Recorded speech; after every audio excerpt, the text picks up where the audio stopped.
The Centurion Project. Written by the 8th Day of Night. Chapter 34. Taking Command. Luna mentally groaned as she listened to the ponies beneath her bicker.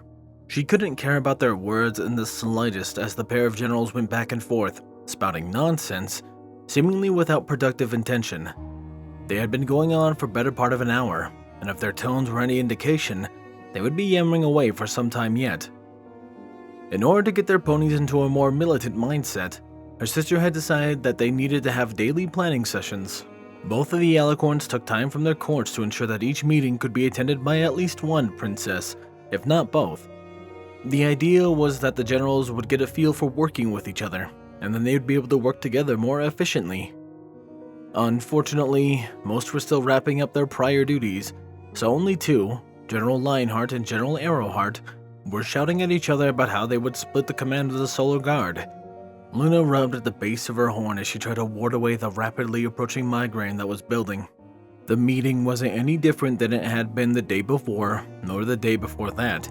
They had no direction yet, so when they weren't trying to brown nose at Celestia's feet, they would either bicker or fall silent, acting like pouting children. It was positively infuriating. Luna blinked as the talk shifted mid-sentence from command to recruitment strategies. The debate intensified as they argued what kind of ponies they would prioritize for recruitment. Lionheart suggested common ponies, and argued that a large number of the middle-class and lower-class ponies would be perfect. Arrowheart, on the other hand, wanted to recruit exclusively from the nobility, stating that they needed intelligent ponies they could trust, not commoners. Both were beginning to get on Luna's last nerve.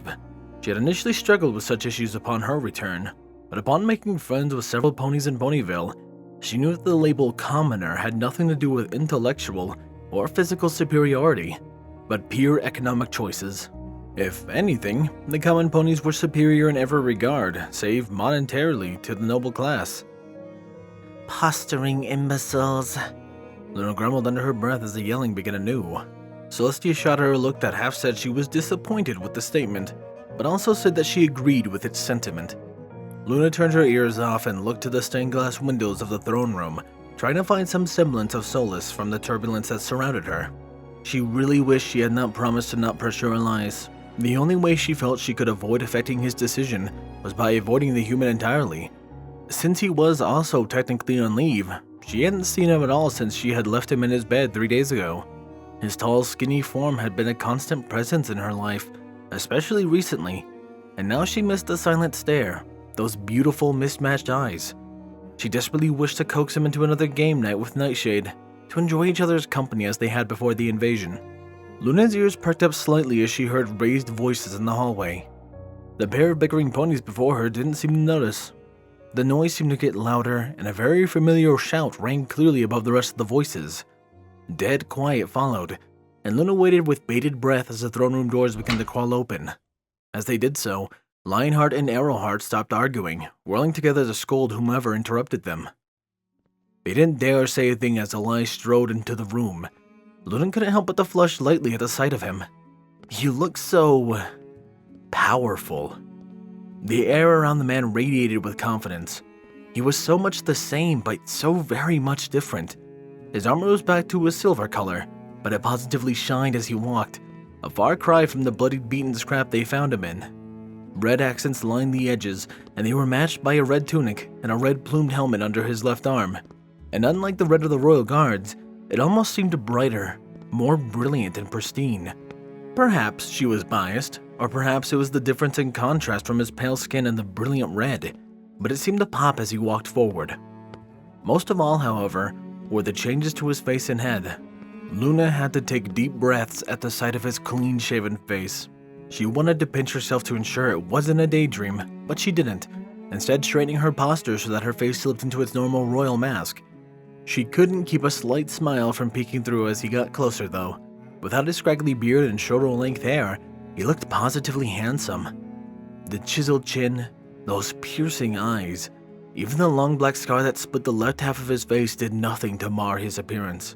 And if anything, it made him even more attractive. His red hair had been shaved down on the sides of his head, and the top was decorated by a spiky, seemingly ruffled mop. But Luna could just barely tell that it was intentional. Whatever barber he had gone to, the pony had done a superb job cleaning him up. His face was serious as he walked past the silent generals, making his way directly to the foot of her side of the throne. The emotion wasn't lost on anyone. He saw her as his princess first, and Luna couldn't have been happier. Despite the fact that he was completely unaware of her affections, he was already growing closer to her. Luna wanted to squeal with joy. She kept her face even as he gave her a crisp salute. Yes, God's been bright. What can I do for you on this fine afternoon? His face showed little emotion, keeping a professional mask to rival hers. I've come to my decision concerning your offer, and I will accept the position of general if some conditions are met. Luna didn't try to stop the wide smile that crept across her face. She had already drawn the conclusion from his attire. But to hear the words, it was coming together. Everything would work out. He had already proven he would be an invaluable strategist and combat expert, and if he was on equal standing with the other generals, he would have equal voice. She would throw her vote behind his words as much as possible, and likely Nightshade and Chaser would do the same. Luna did her best to suppress her giddiness as she began to reply, but Lionheart snorted derisively, earning him a nasty glare from Luna, which he promptly ignored.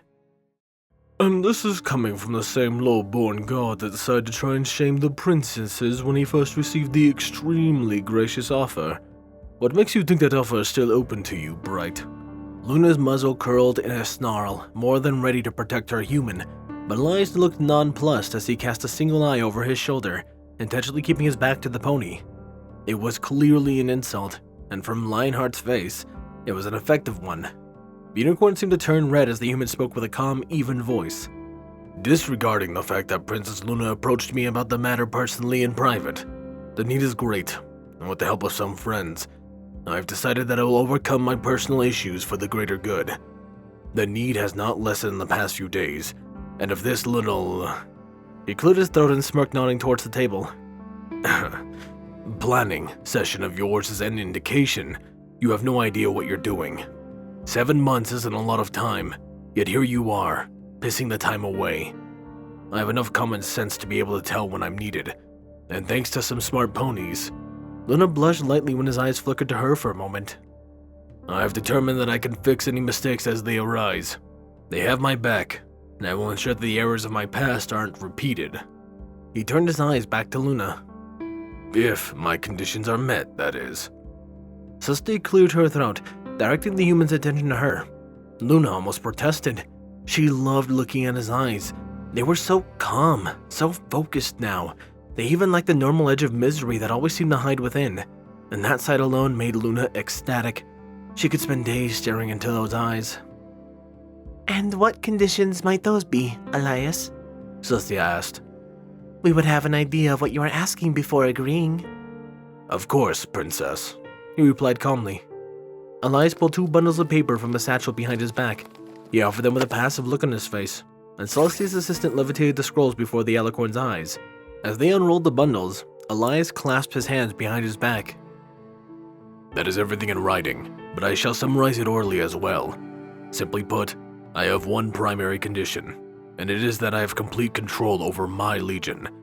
You are the princesses, and you hold absolute authority in Equestria. I recognize that, but my legion will be mine and mine alone. Whenever I am command, I have the only say. Whatever happens in training or after, I will not stand having my decisions questioned. My terms are just fully in the written version, but suffice to say, if I am constantly being second-guessed in practice, then my soldiers won't trust my judgment on the battlefield. His mouth curled downward into a soft frown. I won't train an army that won't follow my orders to the letter. All that will do is get a lot of ponies killed, and I will not be a part of it. Luna found that she trusted him completely, and she set her bundle to the side for later reading.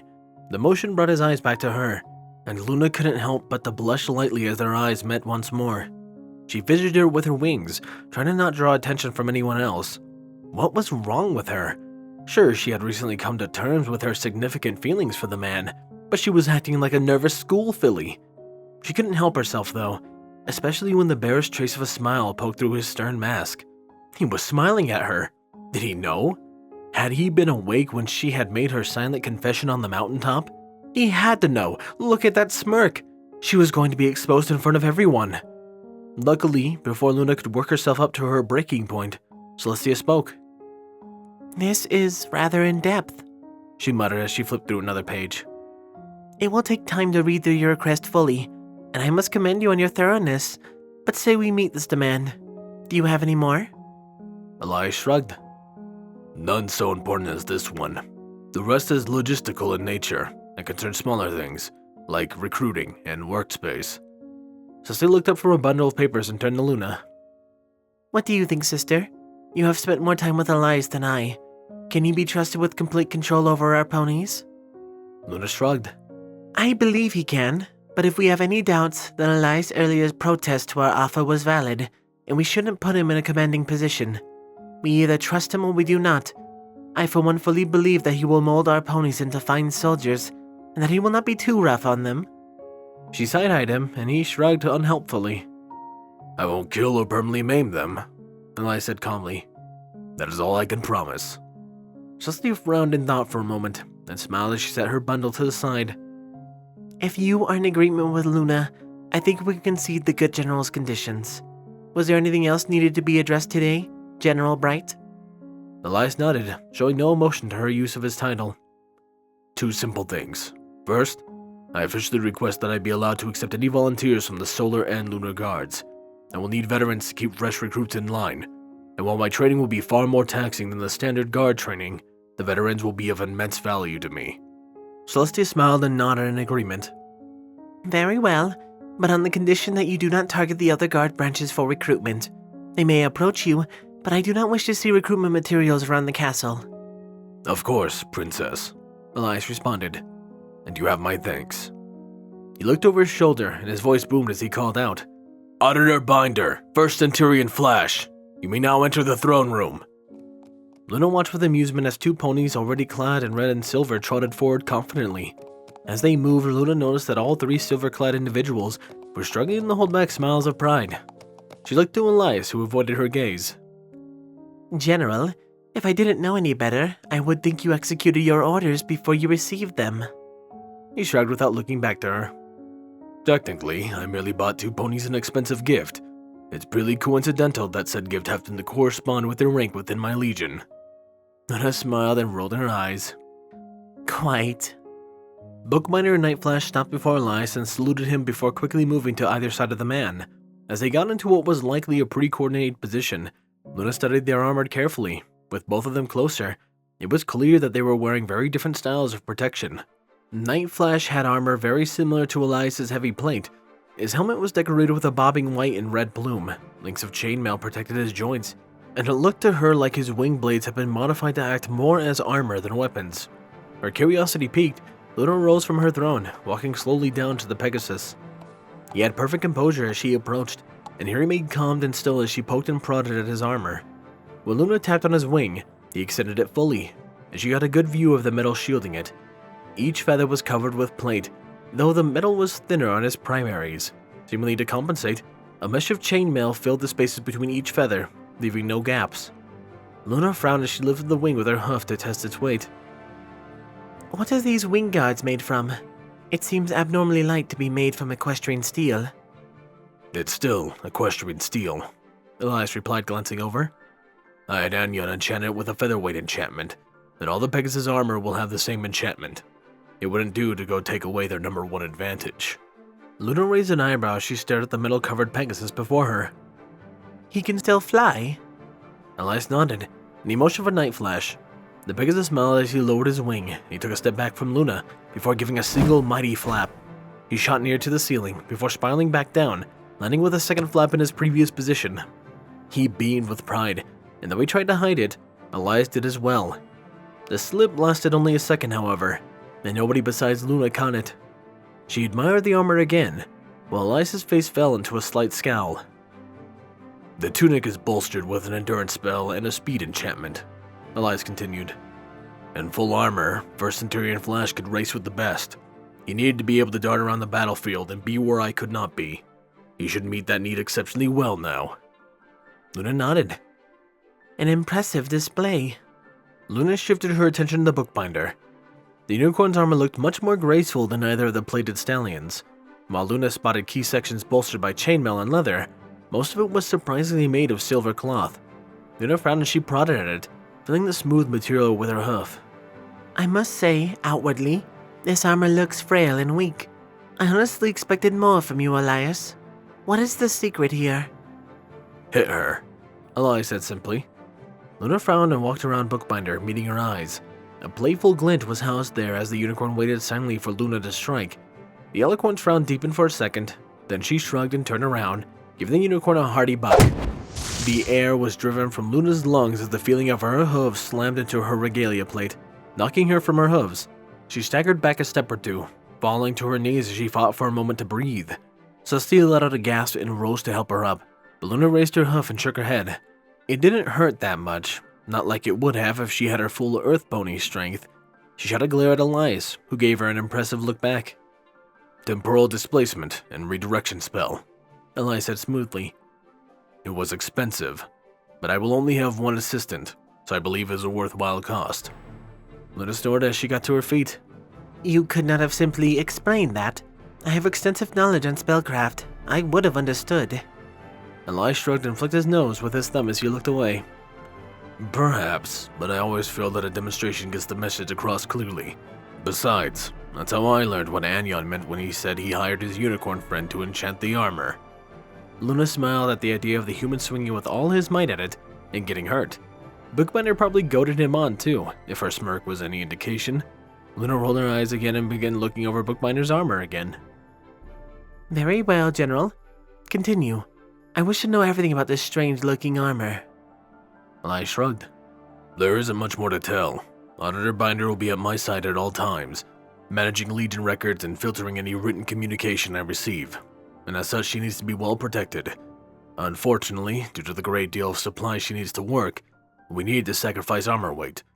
Her tunic is modified to be thicker and more protective, and it contains several enchanted pockets with her essentials. When we go on the march, she will also have an enchanted saddlebags to allow her to carry as much as she wants, provided she can bear the weight. As Luna continued expecting Bookbinder's armor, she saw the subtle explanation for why he had to make sure that the two ponies would likely be more protected than even she and her sister would be. But she knew that he was justified. If for no other reason, it would make him feel less fearful of their loss, and she would ensure that he received as much funding as possible to make them safe. A few bits was hardly worth the cost of peace of mind for the paranoid man.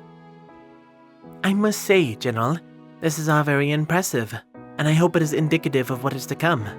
These were gifts, you say? They cannot have been cheap. Where did you acquire the funding for them? Out of pocket, Elias said. Turns out being a guard for several months and never collecting a bit leads to quite the interest buildup. Had I the inclination, I could retire comfortably tomorrow. Luna sniffed. Then I am glad you do not have such inclinations. You have mentioned a second matter that needed resolved. What is it? I took a deep breath and looked around. I just need somewhere to work, an office of some kind. There's a lot I'll need to iron out before I even begin recruiting, and I'll need some place to work. Luna smiled and nodded. She looked at Celestia. I shall lead General Bite to his new offices and show him to his new training grounds. I assume you have things handled here, sister? Sister rolled her eyes and nodded. Indeed I do. And to you, General Bright, thank you. I mean that sincerely. We shall ensure that your every want and desire will be met when this is finished. Your advice and service shall be invaluable in the coming months. Elias gave her a half bow. Of course, Princess. I live to serve. Saucy settled back into her throne with a calm nod. Luna walked past the three silver-clad individuals, and she motioned with her wing for them to follow. Elias kept an even, measured expression on his face as Luna led them towards his office. He slowly picked apart his acceptance of his role as general, and every word the princesses had said in reply. It had gone perfectly, with each piece of his plan working as it should have. Even the other generals, the absolute morons they were, had contributed, making him seem godly of purpose by comparison. Let them posture and bicker. He knew what it took to win, and now, both Luna and Celestia knew it. From the occasional glances Luna was throwing his way, she likely already thought like that, but the important factor was Celestia, and by extension, Cadence. He needed all three alicorns working to keep their generals in line. While he had no issue working with Nightshade and Chaser as equals, even as subordinate to either, Elias knew that most, if not all, of the other generals were incompetent. and there would likely be many long days ahead as he tried to batter them into a proper military force. The fact that there were no less than 10 generals was evidence enough they had little to no idea what they were doing. If he hadn't seen the magic of harmony in action, Elias would have suspected that they had managed to build and then hold a kingdom by sheer dumb luck. Luna stopped before a door with a frosted glass window, then pushed it open. She smiled at him and waved with her hoof for them to enter. Elias let his subordinates go first, falling behind Night Flash as he looked around the office space. Bookbinder let out a whistle as she looked around. Very nice. This is even better than the head scribe office. It'll do, Elias said with a frown. Moving past the ponies, he set his helmet down on the main desk and looked around his office space. It wasn't anything incredible. The room only included 2 desks, which suited him just fine. Only he and Bookbinder would be working on paperwork anyway. The primary desk looked strange, though, in a good way. As he ran a hand across its oaken surface, he quickly pieced together that it was the first truly human-designed furniture he had seen in Equestria. Due to the size of the ponies, Elias had adapted easily enough to most things, but the desk and chair behind it, they had been made for him. He threw a glance back at Luna, who was all smiles as she stared back. I take it everything is to your liking? She asked, her teeth shining. Elias looked away and took a deep breath. It was time to do something he was very much not looking forward to, but he needed to do it. He had done it with Night Flash and Bookbinder. He had to do it with Luna. Elias took a deep breath before he turned around and clasped his hands behind his back. It is certainly suitable. Thank you, Princess. His voice was flat, monotone, and Luna seemed almost hurt by the lack of emotion in his words. Her eyes flickered between Bookbinder and Night Flash before her smile returned with an almost nervous look to it. I am glad, Elias. I know you will find much success here. Elias nodded shortly. I should hope so. If you should ever need to speak with me, I will likely be here for the foreseeable future, at least until recruiting ends. Luna flinched again, and for some reason the motion hurt. Elias ignored it, keeping his blank mask on. Her eyes flicked to Bookbinder and Night Flash again. Both ponies gave her apologetic looks, but as she has instructed, neither spoke. Luna chuckled nervously as her eyes resettled on him. Elias, is something wrong? You are treating me differently. I believe we are in private enough company to speak as friends. Elias looked to the floor. The wood was clearly of high quality, and Elias briefly wondered if he should put up some sort of decorations in his office to soften the echo the room had. Princess, what did I say on the mountaintop? What did I tell you would happen if I accepted this position? She opened her mouth to respond, but Elias cut her off, keeping his voice calm and even, as to not even seem angry with her. I said that we would no longer be friends. I said I would have no friends whatsoever. He gestured to Bookbinder and Night Flash. Already, I have cut personal ties with both Auditor Binder and First Centurion Flash. Part of our preparations yesterday was moving all of their belongings out of my quarters, and we officially ended our personal relationships. They are not my potential parents. They are not my friends. They are now my subordinates, from now until the march is over, or until they retire from the guard. If things progress how I imagine they will, Scarlet Shield and Grey Granite will also share that fate. The only friend I can safely say I have is still Scalpel, who has personally confirmed that he is not going with us. He will be safe. Completely so. Everyone else, however... He spread his hands and let them fall to his side. It's the way it has to be. The top is lonely, primarily because it takes immense focus to do one's job right when you control everything. Perhaps we can rekindle our friendship once this is over, but for now, we are nothing but Princess and General. Luna looked at him with horror as he finished and waited silently for her reply. Elias watched as a stream of emotions filtered through her eyes. Then she straightened and surprisingly smiled. Very well, General. I shall partially accept this because you have done me a great service by accepting your role. I have heard tell, however, that Bookbinder shall force adoption upon you once the march has concluded. I shall do everything in my power to ensure she finds success, and the rest assured, your adoption papers will be extremely binding. Luna winked at Bookbinder, who wisely said nothing, but a smile crept across her muzzle as she turned away from Elias to conceal it.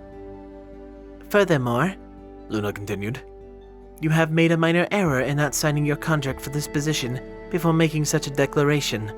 I shall make sure to include several clauses about your employment following the march, and should you continue to follow this course, I shall be forced to implement the cuddle clause. Elias felt his bad eye twitch at that. She had tried no less than 8 times to get him to sign a cuddle clause. It was a nasty piece of paperwork that legally bound someone to be freely available to give anyone who asked a hug. It granted a wealth of special privileges and rewards for doing so, as well as a generous royal stipend, but Elias knew for a fact that Luna would relentlessly hunt him down for its use. He couldn't well sign something like that and be a general. It simply wouldn't work. Luna smiled knowingly as his eyes met hers. Or, I shall keep your original contract intact, and we shall modify our friendship. I can understand remaining professional, and I will personally promise that I will cease any activities to further your cultural education. We shall remain on a first-name basis only when we are truly alone, and we shall maintain no more physical contact than a hoofshake. You need someone to talk to, as equal, and I can be that pony. Your other potential confidants will be working beside you, and while I shall remain away, my sister and I are entrusting you and the other generals fully with this preparation for the march, and as such, we will never talk about your work in private unless you wish to do so. Her smile dropped slightly as she took a few steps forward and extended her hoof. I think this arrangement can suffice to keep you the distant General Bright, while also not losing sight of Elias Bright. Are we agreed? Elias took a deep breath, taking a moment to think it through. Seeing no viable alternative that wouldn't flat out alienate one of his biggest allies, Elias nodded and accepted the hoof. Fine, but if you push my limits, it will have consequences. Luna nodded, and it surprised Elias when she stepped away, keeping her royal mask up. Of course, General. As I said before, I am immensely grateful for you doing this, and Equestria will soon be in your debt. Of that I have no doubt. I just need to make sure you see the lights at the end of the tunnel, and I cannot do that from the throne. I will send an assistant by to begin walking you through the necessary paperwork and to deliver supplies to your second. Our next planning session is tomorrow morning at 8 o'clock. Elias nodded silently, and Luna turned around to leave, stopping just long enough to give him a wink before trotting away. Elias let out a long sigh, but he couldn't help but to smile lightly. That didn't go out as planned, he said. Nightflash shrugged. Maybe, but Princess Luna has a point. Having no friends can be just as dangerous as having too many in your position. We all get the need to focus, General, but having one friend? I think you can handle that and keep everything on track. Elias nodded in agreement. Let's hope I can. Now let's get to work. I want recruiting materials up by the end of the first week. First Centurion, take a walk. Find what ponies are going to volunteer from the guard forces. Tell them what it will mean to be on my legion. Auditor Binder, you may set up your working area however you wish, just so long as it isn't distracting to your work. She nodded silently, and with a glance at each other, the pair of ponies left the room, leaving Elias to think in silence. He looked around the office again, but upon finding nothing of note, he sighed and stood before his desk. The thought of it still having at least one friend popped into his mind, and Elias couldn't help but to smile faintly. He then cruelly crushed his happiness, letting anger rise up to drive the feelings into submission. He wasn't supposed to be happy. He was supposed to be focused. Even despite his harsh words, the ponies were worming in, distracting him. Elias punched his desk with a fist, going daggers at the wood surface. They weren't listening, and the more they treated him kindly, the more he was slipping backward. It had been less than a day and he was already compromising his values. Elias felt a familiar cold feeling wash down his body, but unlike usual, he didn't let his anger fade. He didn't look up, though he somehow knew that other Elias was leaning against the doorframe. You say a fucking word about calming down, and I'm going to beat the hell from you, Elias growled. Other Elias raised his hands in mock defense. I wasn't going to say anything like that. I wanted to tell you to buck up. Luna's still close, and while an issue, it's also a solution. We keep her happy, and the Royal Treasury becomes our playground.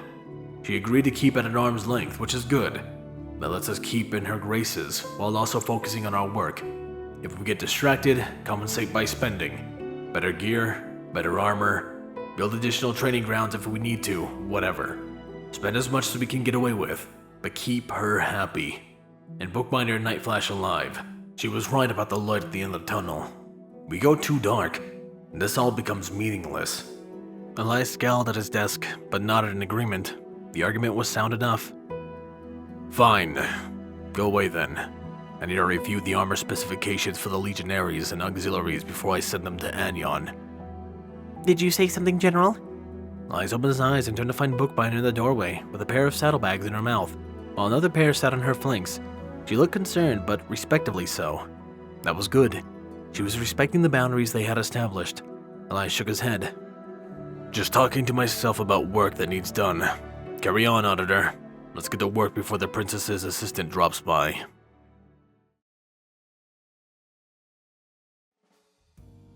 Apologies for the rather late upload. I was planning on doing a TCP week, but it seems like I'm only uploading 2 videos. Don't worry.